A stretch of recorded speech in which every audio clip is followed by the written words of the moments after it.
रतनपुर गांव में रहने वाली गुंजन एक अनाथ और बहुत ही गरीब लड़की थी। उसका इस दुनिया में कोई नहीं था। वो एक टूटी फूटी जर्जर झोपड़ी में रहा करती और दूसरों के खेतों में काम करके जैसे तैसे अपना गुजारा किया करती। धीरे धीरे मौसम में बदलाव होने लगता है और ठंडी हवाओं के चलने से सर्दियाँ बढ़ने लगती है। धीरे धीरे सर्दियाँ तो बढ़ती जा रही है। ऐसे में सर्दियों से बचने के लिए मुझे लकड़ी का इंतजाम करना होगा। तभी गुंजन अपने पास में रखी एक पतली सी फटी चादर को ओढ़कर सो जाती है।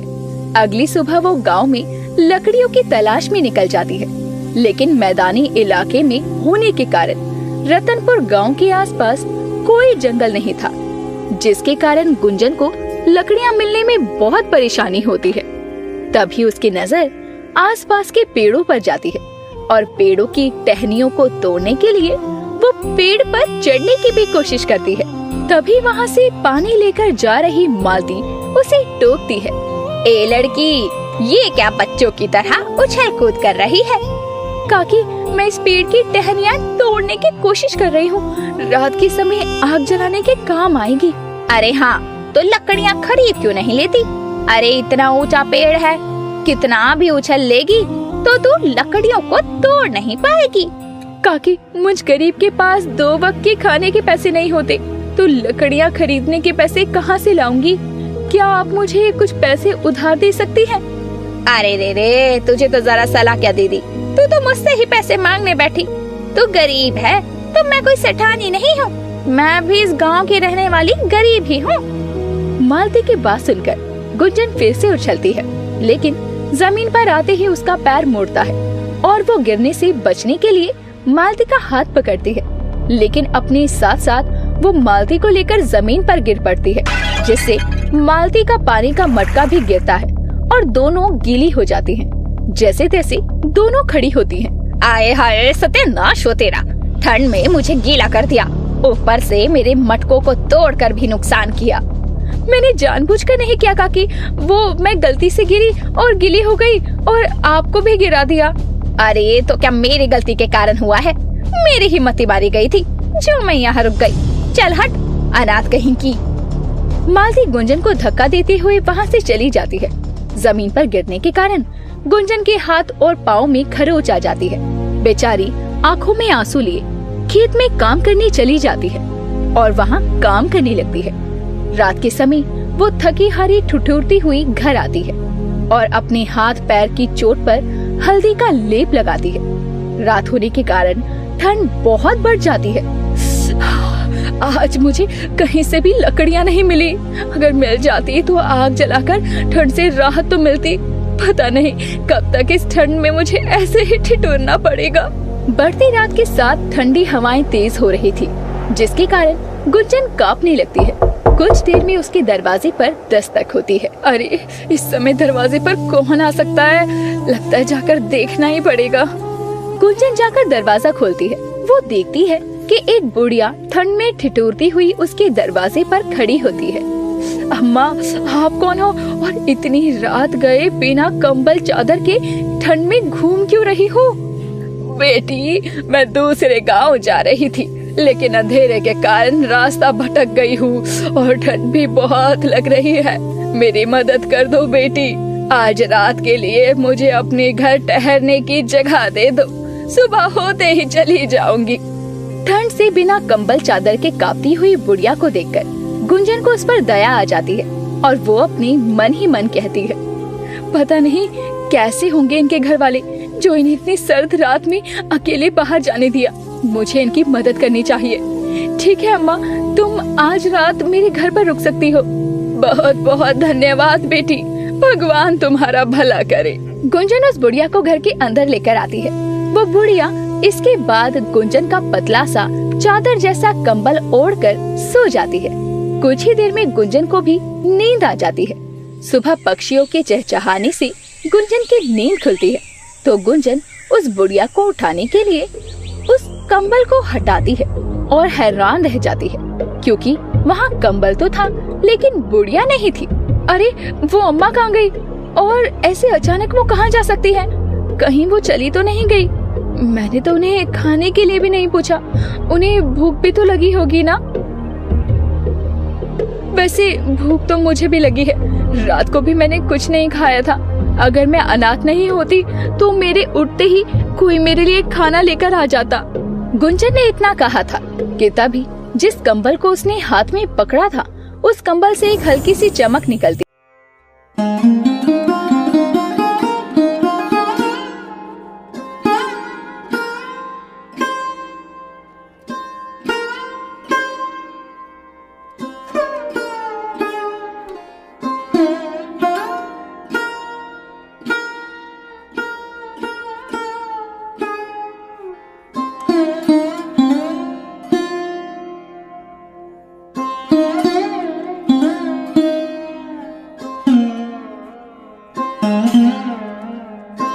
के लिए दिया था, जिसे वो अपने हाथ में लेकर कहती है, कहीं ये कोई जादुई कंबल तो नहीं? लेकिन आज से पहले तो इस कंबल ने ऐसा चमत्कार नहीं किया। हो सकता है वो बुढ़िया जादुई थी और जब उसने इस कंबल को ओढ़ा तो ये भी जादुई हो गया। गुंजन समझ जाती है कि उस बुढ़िया के जरिए ये जादुई कंबल उसके पास आया, जिसके बाद वो उस जादुई कंबल से अपनी जरूरत की चीजों को प्रकट करती है, जैसे अपनी टूटी फूटी झोपड़ी को पक्के घर में बदल देती है और घर में सारी सुख सुविधाएं भी ले आती है। लेकिन रातों रात गुंजन के हालातों को बदलता देखकर सभी गांव वाले दंग रह जाती हैं। अरे ना जाने कौन सी लॉटरी लग गई है इस अनाथ गरीब लड़की की, जो इतना बढ़िया घर हो गया है इसका। अरे सही कह रही हो बहन। अरे इसके जितनी कृपा भगवान का भी हम पर भी कर दे तो थोड़ा हमारा भी भला हो जाए। मालती अपने पड़ोसन से बातें कर रही थी कि तभी नशे में झूमता हुआ वहाँ उसका पति मंगलू आ जाता है। ए मालती, तू चिंता क्यों करती है? तुझे मैं ऐसा घर क्या महल बना कर दूंगा, महल। आए हाय, पीकर सड़क पर भटकने वाला तेरा पति तुझे महल बना कर देगा। मालती सुन रही है ना इसकी बातें? इसकी बातों में फंसकर ही तो जिंदगी बर्बाद हो गई बहन मेरी। ना जाने कौन सी घड़ी में इस शराबी से शादी हो गई थी मेरी। मंगलू नशे में झूमता हुआ गिरने लगता है। तभी मालती उसे संभाल लेती है। कौन शराबी? किसने पी शराब? मैंने तो नहीं पी। ए मालती, तू कब से पीने लग गई? हाँ, हे भगवान, जब संभाला नहीं जाता तो इतनी पीते क्यों हो? चलो घर, वरना यहीं छोड़कर चली जाऊंगी। मालती नशे में धुत अपने पति मंगलू को वहाँ से ले जाती है। तो वहीं अब घर और सारी सुविधाएं हो जाने के बाद गुंजन को सर्दियों में ठंड से ठिठुरना नहीं पड़ता। लेकिन एक रोज जब वो शाम को अपनी दुकान से सामान लेकर घर वापस आती है तो देखती है कि मंदिर के बाहर कुछ लोग सर्दियों के कारण ठंड से कांप रहे थे। उस जादुई कंबल के चलते मेरी तो मदद हो गई, लेकिन मुझे इन गरीबों की भी मदद करनी चाहिए ताकि सर्दियों में कम से कम इन लोगों को सर्दी से राहत तो मिल सके। उन गरीब लोगों को ठंड में ठिठुरता देखकर गुंजन उन सबकी मदद करने के बारे में सोचती है और फिर अपने घर जाकर उस जादुई कंबल से बहुत सारे कंबल मांगती है, जिससे वो जादुई कंबल में चमक आती है और उसके इर्द गिर्द बहुत सारे कंबल आ जाते हैं, जिन्हें वो इकट्ठा करके अगले दिन सभी गांव वालों में बांटती है और सभी लोग उसे दुआएं देते हैं। बेटी जीते रहो, भगवान तुम्हारा भला करे। तुमने हम गरीबों को ठंड में ये कंबल बांटकर नेक काम किया है। हाँ बेटी, इस कंबल के लिए तुम्हारा बहुत बहुत शुक्रिया। गुंजन सभी गांव वालों में कंबल बांट देती है और घर आकर देखती है तो जादुई कंबल वहाँ नहीं था। वो जादुई कंबल को पूरे घर में देखती है, लेकिन वो उसे कहीं नहीं मिलता। वो जादुई कंबल कहाँ गया? कहीं वो उस अम्मा की तरह गायब तो नहीं हो गया? नहीं, ऐसा नहीं हो सकता। लगता है सारे कंबल इकट्ठा करने के चलते वो जादुई कंबल भी साधारण कंबल के साथ किसी गांव वाले के पास पहुंच गया। हाय दैया, अब क्या होगा? इधर गुंजन जादुई कंबल के न मिलने से परेशान थी, तो वहीं मालती अपने पियक्कर पति के रोज रोज के तमाशे से तंग आ चुकी थी। मैं ये रूखा सूखा नहीं खाऊंगा, नहीं खाऊंगा। अच्छा, ये रूखा सूखा नहीं खाओगे तो मत खाओ, क्योंकि भगवान छप्पर फाड़ कर तुम्हारे लिए पकवान नहीं भेजने वाले। मैं तुम्हारा पति हूँ, तुम मुझसे ऐसे बात नहीं कर सकती। अरे पति वाला कोई काम किया है तुमने? अरे कुछ भी खरीद कर नहीं दिया है आज तक। ये देखो, भीख में मिले कंबल को ओढ़कर काम चलाना पड़ रहा है। मन तो करता है तुम्हें 2-4 खींच कर थप्पड़ लगाऊं। मालती के इतना कहते ही कंबल से हल्की चमक आती है और मंगलू को हवा में 2-4 चाटे पड़ते हैं तो उसका सर चकराता है और वो गिर पड़ता है। हाय हाय, ये हवा में थप्पड़ कहाँ से लग गए ने? कहीं मेरे बोलने से तो नहीं? नहीं, मेरी जुबान काली थोड़ी है। अरे कौन पागल है? जाकर खोलती हूँ दरवाजा, पता चले दरवाजा तोड़ दे। उसके इतना बोलते ही दरवाजा टूटकर गिर पड़ता है। ये देखकर तो मालती के होश उड़ जाते हैं। वो समझ नहीं पाती कि उसके बोले पर कैसी चीजें सच हो रही हैं। हे भगवान, कहीं मेरी जुबान सच में तो काली नहीं हो गई? नहीं, मैं अभी कुछ नहीं कहूँगी। मालती के मुंह से निकली बातें जादुई कंबल के कारण सच हो रही थी, लेकिन वो अपनी जुबान को काला समझकर कुछ भी बोलने से बचती है। तो वहीं गुंजन उस जादुई कंबल को गांव के हर एक घर में ढूंढती है। एक रोज मालती उस कंबल को धोकर सुखा देती है और उसकी नजर अपनी पड़ोसन के सूख रही साड़ी पर जाती है। कितनी सुंदर साड़ी ली है कांता ने। अगर मेरा पति पैक करना होता तो इससे अच्छी साड़ियाँ खरीद पाती। हाय दैया, कितनी सुंदर साड़ियाँ हैं।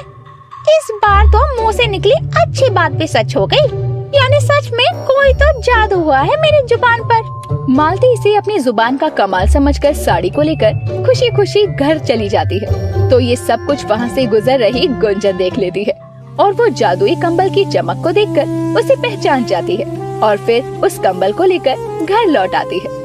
अच्छा हुआ ये जादुई कंबल मुझे समय रहते मिल गया, किसी गलत हाथ में नहीं गया, वरना कोई भी इस जादुई कंबल का गलत फायदा उठा सकता था। मेरे ख्याल से इस कंबल को किसी जरूरतमंद के पास होना चाहिए।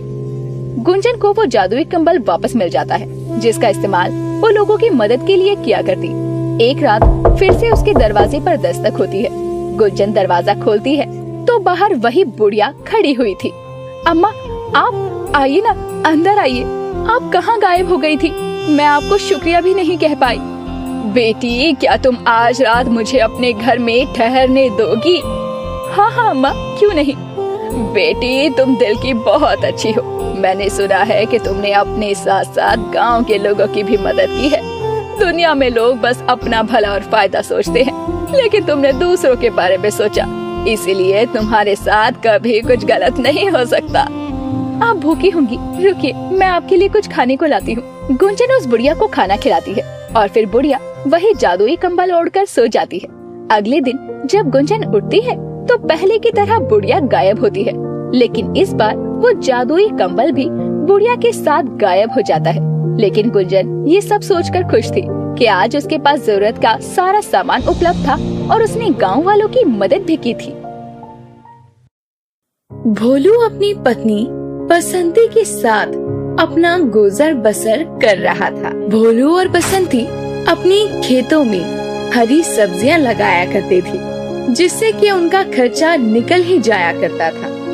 एक रोज देर शाम भोलू खेत से लौट रहा होता है, तभी भोलू को सेठ ध्यानचंद मिलता है।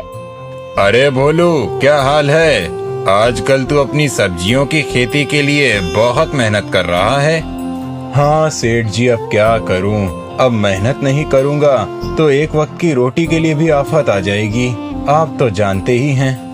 वो मैं तो ये कह रहा था कि इस महीने तूने खेती का पैसा नहीं दिया। देख भोलू, अगर ऐसा ही रहा ना तो मैं तुझे बता रहा हूँ, मैं तुझसे खेत लेकर धन्नो को दे दूंगा। वो भी मुझसे तेरे खेत की बात करने आई थी।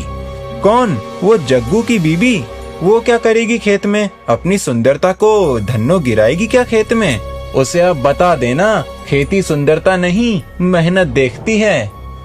अरे भोलू, तेरी बात ठीक है, लेकिन महीने के महीने खेत का पैसा दे दिया कर, तो मैं और किसी से खेत के बारे में बात ही नहीं करूँगा। सेठ जी, कल शाम तक मैं आपको पैसे पहुँचा दूंगा, आप चिंता क्यों कर रहे हैं? अभी मैं चलता हूँ, रात के खाने के लिए मुझे राशन भी लाना होगा। अरे हाँ भोलू, कल जब मेरे पैसे देने घर आना तो तुझसे एक बहुत जरूरी काम है। समझा ना? मैं तुझे और खेत देने की सोच रहा हूँ। सच में तू बहुत मेहनती है। बस सेठ जी, आपका प्यार और आशीर्वाद ही है जो आगे ले जा रहा है।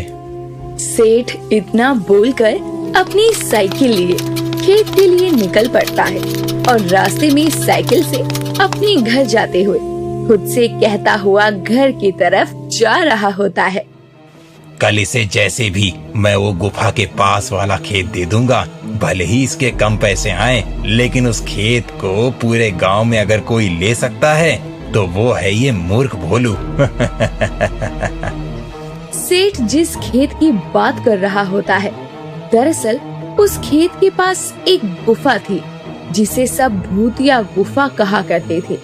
और यही वजह है कि कोई भी सेठ की गुफा के पास वाले खेत पर नहीं जाना चाहता था और न ही उसे लेना चाहता था। लेकिन सेठ चाहता था कि वो गुफा के पास वाले खेत को भोलू खरीद ले और उसमें सब्जियां बोए। अरे बसंती, कहाँ हो? लो मैं आ गया। खेत से कुछ हरी सब्जियां तोड़कर लाया हूँ और राशन भी। जी, मैं आपका ही इंतजार कर रही थी। लाइए दीजिए, मैं खाना बना लूं, वरना खाना बनाने में भी रात हो जाएगी। और हाँ बसंती, कल जो पैसे मैंने तुझे रखने के लिए दिए थे वो मुझे कल सुबह दे देना। खेत में जाने से पहले मैं वो पैसे सेठ जी तक पहुंचा दूंगा, वरना वो भी खर्च हो जाएगा। हाँ, ये तो है। मैं आपको कल सुबह ही खेत में जाने से पहले वो पैसे दे दूंगी। अब तो ठीक है ना?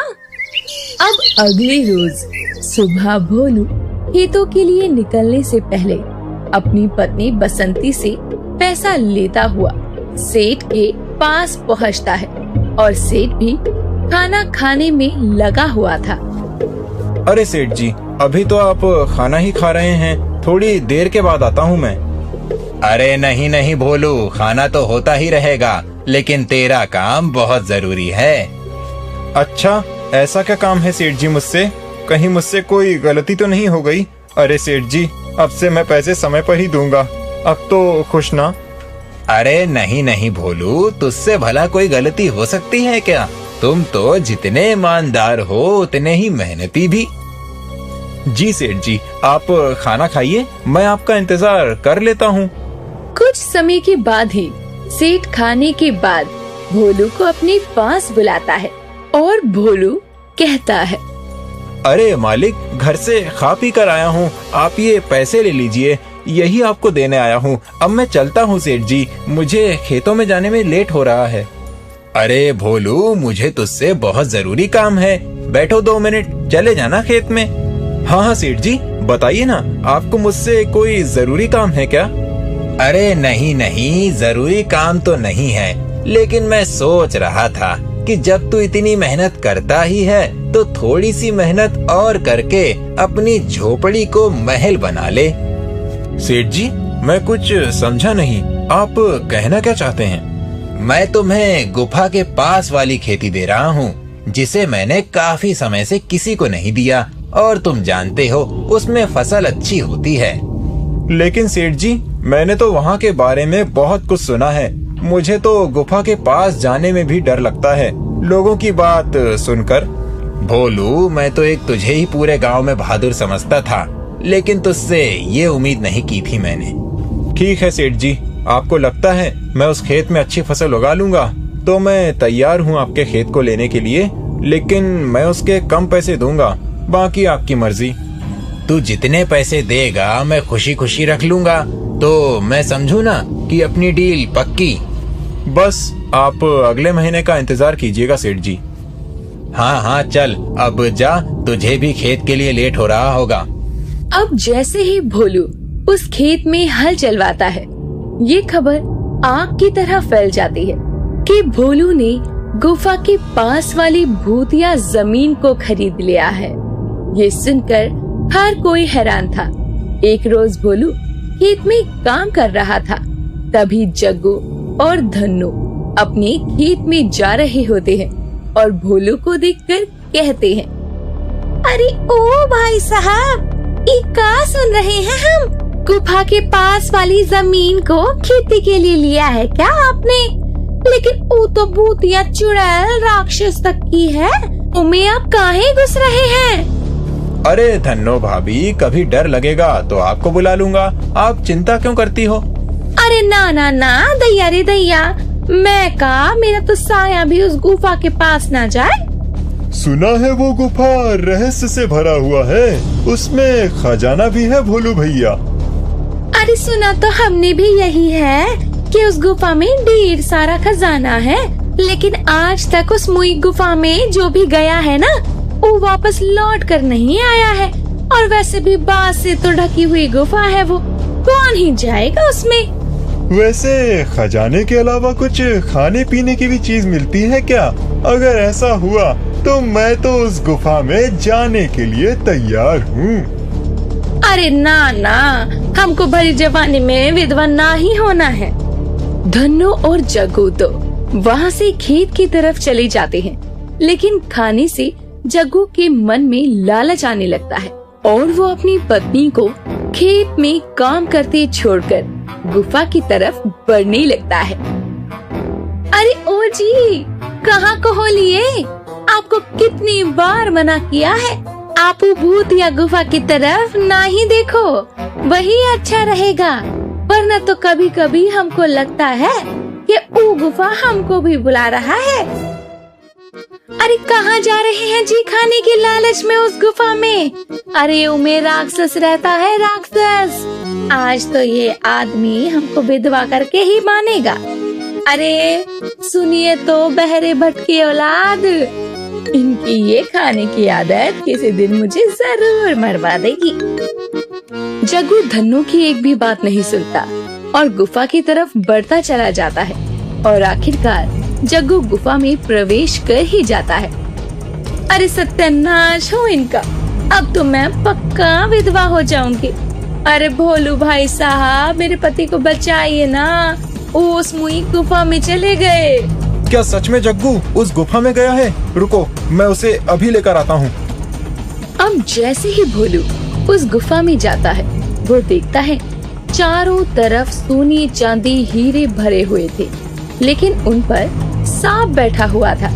और जग्गू तो एक आईने में बैठा तरह तरह के पकवान खा रहा था। अरे जग्गू, तुम उस शीशे में कैसे गए? मुझे तुम आसपास दिख क्यों नहीं रहे हो? अरे जग्गू, बाहर तो आओ, मुझे तो कुछ भी नहीं चाहिए। हे नाग देवता, मैं तो बस अपने दोस्त को लेने आया हूँ। भोलू ये बोलता है, तभी नाग खजाने से हट जाते हैं, लेकिन जग्गू अभी भी शीशे में ही कैद था। मुझे तो गुफा और इसका रहस्य बिल्कुल भी समझ नहीं आ रहा है। कहीं लालच की वजह से इंसान इसमें कैद तो नहीं हो जाते? और जग्गू को तो बस एक ही चीज का लालच है, और वो है उसका खाना। भोलू कितनी भी कोशिश करता है, लेकिन वो अंदर नहीं जाता। कुछ समय बाद भोलू बाहर आ जाता है। अरे भाई साहब, कहाँ हैं जग्गू जी? वो बाहर काहे नहीं आए? कहीं आपके अंदर जाने से पहले उको मोटा काला राक्षस निगल तो नहीं गया? वो लालच की वजह से एक शीशे में कैद हो चुका है। ये गुफा आपकी मनचाही चीजों को पूरा करती है, बदले में ये आपको एक शीशे में कैद कर लेती है। इन गांव वालों को कहीं तुमने तो नहीं बुलाया ना? अरे हमने गांव वालों को मदद के लिए बुलाया है, ताकि वो जग्गू को इस गुफा से निकाल सके। अब गांव वालों को भोलू सारी बात बताता है। तभी धन्नो के मन में अपनी मेकअप के लिए लालच आने लगता है। अरे हमरे अंदर अपने मेकअप का लालच उभरने लगा है। हम भी इस जादुई शीशे में कैद हो जाऊंगी और लपालप मेकअप करूंगी। वो कहावत है ना कि अपने पति को बचाने के लिए एक पत्नी और यम महाराज भगवान से भी लड़ जात है। आज मैं वो करके दिखाऊंगी। अरे बहुत सारे खजाना लेकर बाहर आऊंगी। उसके बाद मेरे पास भी कोनो चीज की कमी नहीं रहेगी। चल धन्नो, हो जा शुरू। इतना सोचते ही धन्नो भी गुफा के अंदर प्रवेश कर जाती है और सब हक्के बक्के धन्नो को देखते रह जाते हैं। अरे धन्नो, कहाँ जा रही हो? अंदर जाना मौत के मुंह में जाने के बराबर है। अरे धन्नो, मेरी बात सुनो। अरे बेटा, मेरा तो कोई नहीं है। रुक, मुझे अंदर जाने दे। मुझे किस चीज का लालच आएगा? अब इस उम्र के अंदर मैं उन लोगों को छुड़ा कर लाती हूँ। मुझ पर यकीन रख। अरे मेरी बात क्यों नहीं सुन रहा कोई? इस गुफा में मन में लालच लेकर जाना मतलब मौत को बुलाना, दोनों ही बराबर है। अब शांता जैसे ही अंदर जाती है, वो चारों तरफ सोना, चांदी और हीरे देखकर हैरान रह जाती है और शांता के मन में लालच आ जाता है। अरे बाप रे, इतना सारा सोना, चांदी, हीरा, मुझे तो विश्वास ही नहीं हो रहा। इस छोटी सी गुफा में कितना कुछ है। बाहर तो ये बांस से ढकी हुई एक खंडर की तरह लगती थी, लेकिन अंदर से तो क्या ही कहने। अब शांता की नजर पास रखे आईने पर जाती है, जिसमें जग्गू खाना खा रहा था और धन्नो मेकअप करती हुई नजर आ रही थी। बस अब शांता भी कुछ देर बाद खुद को उन दोनों के बीच पाती है। दरअसल शांता को एक पल के लिए उस शीशे के अंदर अपनी जवान प्रतिमा नजर आई थी, जब वो अपने दिनों में जवान हुआ करती थी। और अपने आप को शीशे के अंदर जवान देखकर शांता के मन में भी लालच उभर आता है, जिस वजह से वो जैसे ही उस शीशे की तरफ देखती है, उसमें कैद हो जाती है और खुद से कहती है, अरे सत्यानाश हो, मेरे मन में भी लालच आ गया और मैं इस शीशे में कैद हो चुकी हूँ। लेकिन अब हमें यहाँ से निकालेगा कौन? अरे यहाँ तो जिंदगी कितनी अच्छी है, जो चाहो सब मिल रहा है। अम्मा बाहर काहे जाना है, लाली लिपस्टिक लगाओ और मौज बनाओ। लेकिन मैं ये सोने चांदी लेकर क्या करूँगी? तुम लोगों को अंदर सोना चांदी और खाना तो मिला, लेकिन मैं तो जवान होने की लालसा से अंदर आई और देखो अंदर तो मैं बूढ़ी ही आई हूँ ना। कैसे मंदबुद्धि पति पत्नी है ये, यहाँ फंस चुके हैं लेकिन तब भी कितनी मौज में है। अब भोलू दोबारा से गुफा में जाता है और नाग देवता के आगे हाथ जोड़ते हुए कहता है, नाग देवता, मुझे किसी भी चीज का लालच नहीं है, बस आप मेरे गांव वालों को इस शीशे से आजाद कर दो। मैं तुम्हारी ईमानदारी से खुश हुआ, लेकिन ये जो लोग अपने लालच के लिए यहाँ आए हैं, वो तो इस जादुई शीशे में भी बहुत खुश हैं। तुम अपना भी सोचो, मैं तुम्हें यहाँ से खजाना लेकर जाने दूंगा। नहीं नहीं, मुझे नहीं चाहिए ये खजाना, मुझे तो अपने गांव वाले ही चाहिए जो कि गलती से यहाँ चले आए हैं। सच में एक नेक दिल इंसान हो, मुझे तुम्हारी ईमानदारी और नेक दिली पसंद आई। अरे अरे अरे, हम आजाद हो गए इस जादुई शीशे से। चलो चलो जल्दी से बाहर निकलते हैं, इससे पहले कि कोई और अनहोनी हो जाए। जल्दी निकलो यहाँ से, लगता है गुफा का दरवाजा बंद होने वाला है। अरे जल्दी चलिए, ये सब आपकी वजह से ही हुआ है। उक्का है ना, आप यहाँ न आते और न मैं यहाँ आपको बचाने आती। अच्छा भला खेत में काम कर रही थी, ये बात अलग है कि हमारी थोड़ी ब्यूटी बन गई यहाँ का मेकअप लगाने से। अरे मैं तो कहती हूँ भोलू, इन दोनों पति पत्नी को यहीं छोड़ जाते हैं। ये वैसे भी गांव में किसी काम के नहीं हैं। हम पर कलंक है कलंक, जब देखो पटर पटर करते रहते हैं एक दूसरे के साथ और गांव वालों को भी मुसीबत में डालते हैं। इनको काहे अपने साथ लेकर जाना है? अरे सुनो जी, जल्दी से बाहर निकलो, वरना ये अम्मा तो हमको पूरा प्लान बनवा के बैठी लगती हैं। अब तो हम दोनों को सच में फंसवा देंगे गुफा के अंदर। चलो चलो जल्दी। अब जैसे ही सब निकलते हैं, वैसे ही गुफा का द्वार अपने आप बंद हो जाता है। जमीन से नई बांस अपने आप निकल कर आती है और गुफा को ढक देती है। सब भोलू की तरफ देख रहे थे, क्योंकि उसकी वजह से ही सालों से चल रही उस गुफा के राज का पर्दाफाश सबके सामने हुआ, जिसके बाद धीरे धीरे जमीन में कंपन होती है और वो गुफा जमीन के अंदर समा जाती है और उसके बाद वो बांस की रहस्यमयी गुफा कभी किसी को नजर नहीं आती और हमेशा के लिए हो जाती है। दोस्तों, वो गुफा हर किसी को अपने अंदर के लालच के बारे में बताती थी। अगर आप उस गुफा में जाते तो आपके मन में किस चीज का लालच आता? आप हमें कमेंट करके जरूर बताएं। और ऐसे ही इंटरेस्टिंग कहानियों के लिए जुड़े रहिए हमारे चैनल के साथ।